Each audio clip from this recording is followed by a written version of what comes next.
Hello guys, welcome to my channel Cinema Reviews. Please like, comment, share and subscribe చేసేయండి. మనం ఇంకా ఈరోజు movie రివ్యూలోకి వెళ్ళిపోతే ఇందాకే కోర్ట్ మూవీ అయితే చూడటం జరిగింది. ఫస్ట్ ఆఫ్ ఆల్ నాని గారు ఏదైతే హైప్ ఇచ్చారో మనకి అది టోటల్లీ ఫుల్ వర్త్. మూవీ అయితే పక్కా చూడాల్సిన మూవీ ఎలా ఉందంటే మూవీ అయితే చాలా బాగుంది, చాలా అంటే చాలా బాగుంది. ఏంటంటే మూవీలో ప్లాట్ కానీ, ఆ స్టోరీ కానీ, స్క్రీన్ ప్లే, బీజిఎమ్స్, ఈ మూవీకి ఇంకో మెయిన్ ప్లస్ పాయింట్ ఏంటంటే యాక్టర్ పర్ఫార్మెన్సెస్. ప్రతి ఒక్కరు చాలా అంటే చాలా బాగా చేశారు. నాకు బాగా అనిపించిన పర్ఫార్మెన్స్ ఏంటంటే శివాజీ గారిది. ఎందుకంటే ఆ అమ్మాయి వాళ్ళ నాన్న ఉంటారు కదా, వాళ్ళ ఫాదర్ క్యారెక్టర్ చేశారు శివాజీ అయితే. ఆ క్యారెక్టర్, ఆ యాక్టింగ్ అయితే చాలా చాలా బాగా చేశారు. మనకి తన యాక్టింగ్ చూసినప్పుడు మనకి ఎలాగనిపిస్తుంది అంటే ఈ క్యారెక్టర్ ఏంటి, మనిషి ఏంటి, మరి ఎంత దారుణంగా ఉన్నాడు, ఎలా ఆలోచిస్తున్నాడు ఈ డబ్బా అంటే మనకి స్టార్టింగ్ సీన్లోనే చూపిస్తుంది అనమాట. అది చూపించినప్పుడు మనకి ఎలా అనిపిస్తుంది. ఇంకా ఆ క్యారెక్టర్ పర్ఫార్మెన్స్ అది చూసినప్పుడు అయితే మనకి ఇంకా ఫుల్ ఆ క్యారెక్టర్ మీద కోపం కానీ, కచ్చి కానీ పెరుగుతాయి అన్నమాట. ఇంకో క్యారెక్టర్ కూడా ఉంటుంది. అది ఏంటంటే మనకి ఇప్పుడు ప్రియదర్శిని లాయర్ కింద చేస్తారు కదా, ప్రియదర్శినికి ఆపోజిట్ లాయర్ ఇంకోటి ఉంటారు కదా, హర్షవర్ధన్ అని ఆ క్యారెక్టర్ చేశారు ఆయన. ఆ క్యారెక్టర్ కూడా చాలా అంటే చాలా బాగుంటుంది. మెయిన్లీ శివాజీ ఆ హర్షవర్ధన్ కాంబో అయితే చాలా బాగుంటుంది. అసలు వాళ్ళని చూస్తేనే మనకి ఆ ఫ్రస్ట్రేషన్, కోపం, కచ్చి అలా అనిపిస్తుంది. ఇంకా ఏంటంటే ప్లాట్ ఈ మూవీ ప్లాట్ గురించి వస్తే పెద్దగా ఏముండదు. మనకి ట్రైలర్లో ఆల్రెడీ చూపించేశారు.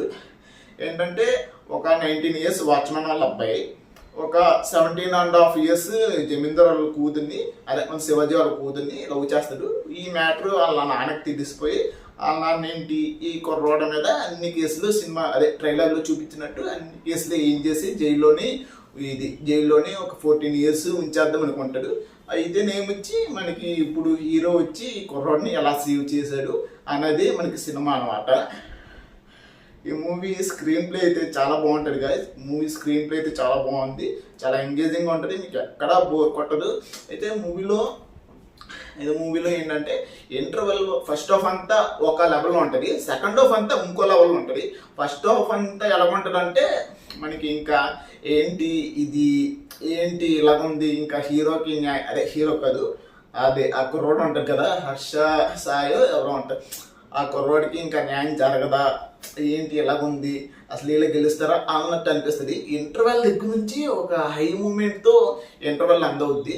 అదే హై మూమెంట్ని మెయింటైన్ చేసుకుని సెకండ్ హాఫ్ ఫస్ట్ 30 minutes అంతా అదే హై మూమెంట్ ఉంటుంది. నేను ఏంటంటే సర్ప్రైజింగ్లీ ఈ మూవీకి థియేటర్లో అసలు గోలా విజిల్స్ మామూలుగా లేవు. అంటే ఇంటర్వెల్ నుంచి స్టార్ట్ అవుతుంది గోలా, అది ఇంటర్వెల్ నుంచి స్టార్ట్ అయ్యి సెకండ్ హాఫ్ అంతా అలా ఉంటూనే ఉంటుంది. అది ఇంటర్వెల్ బ్యాంగ్లోని మనకి ఏంటంటే పెద్దగా ఫైట్లు ఉండవు, పెద్ద హై ఎలివేషన్స్, హైప్, బీజియం అలాంటివి ఏమి ఉండవు. సింపుల్ సీన్ ఉంటుంది, జస్ట్ సింపుల్ సీన్. కానీ మనకి ఆ మూమెంట్లో బాగా హై అనిపిస్తుంది ఆ సీను.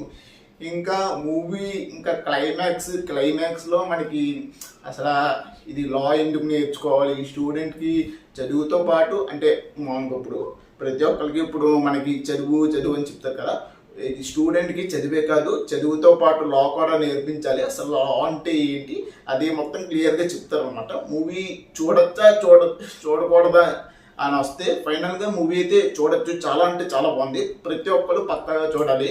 ఇంకా ఆల్రెడీ మూవీ ఎవరైనా చూసిన వాళ్ళు కానీ ఉంటే మీకు ఎలాగనిపించిందో ఈ మూవీ ఎక్స్పీరియన్స్ కింద కామెంట్స్లో రాయండి గైస్. Thank you.